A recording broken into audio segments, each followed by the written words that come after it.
Ever since the afternoon hour, rain started to creep back into the region. It's been coming down pretty good ever since. Look at the top camera. That's our tower camera down in Springfield, downtown Springfield. You can also see some still rain that's coming in, not as much over in downstream, and our camera down the bottom left, that's our Lake of the Ozarks camera, thanks to our friends at Menards. You can see some rain still persisting in that area. You can also see some very nice boats parked if they have the shootout event that's taking place. Earlier today, they were racing boats by right on our camera in front of the lake, and really not a whole lot of people out on the lake because temperatures have cooled down into those lower 60s, still getting that light rain that's persisting.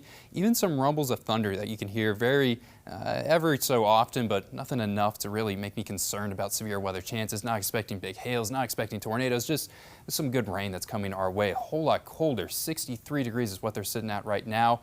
Totals have been a little bit less than what was forecasted. Springfield right now has been the big winner with over an inch of rain that has come in, and really just pay attention to what's been happening just across the state line over in Kansas. I said some people can get up to 2, maybe 3 inches of rain. That happened, just not for us, just on the other side of the state line. Here totals for most people have been somewhere between a quarter, half an inch, but more rain is still persisting, especially for people out east. They're going to get all that rain that's going to continue to persist, and it's been a very soggy month of May, which is why the drought monitor has been looking so good. Just about everyone in the Ozarks under no drought conditions. The only kind of exception to that rule is people are hanging off into the southeast. Just some dry to moderate conditions that are persisting. As you take a step back, it's really been getting a lot of rain for most people in the United States. No areas of major drought are popping out at me. It's really off in the desert southwest, often areas in Kansas have some drought that have been pumping in. But speaking about the rain that's happening right now, it's going to start to slow down over the next couple hours. It's been pretty widespread, and it's really starting to transition. It's been moving up to the north and ever so slightly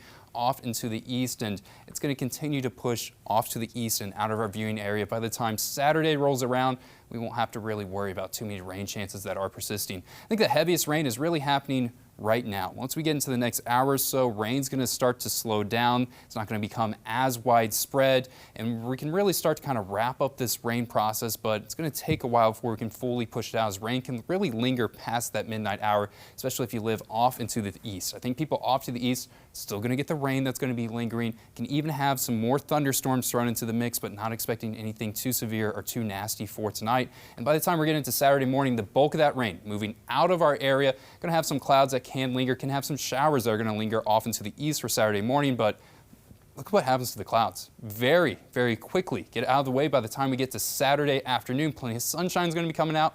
Warm temperatures are going to be coming out as well. Or Saturday, we're going to be flirting with that 80-degree mark, but I think most people are just going to be landing short with temperatures into those upper 70s. I think places out east have to pay attention to maybe some more rain that can linger into that morning hour, but overall, Saturday is my pick day for the weekend. It's going to be great. It's going to be warm. Great day to get out into the lake. Lake temperatures still kind of cool though, hanging out in those mid-70s. Ideally, you want to see this number right around that 80-degree mark, and it's going to get even colder with all the rain that we're going to be having pumped into our region over tonight. Sunday, mostly sunny day. Temperatures going to be hanging out in kind of those lower 80s. We do have some chances of some thunderstorms that could be happening, but most of those are going to be pretty spotty and isolated, and it's going to be a rainy pattern for the next couple days, Bailey. All right, thank you, Matt.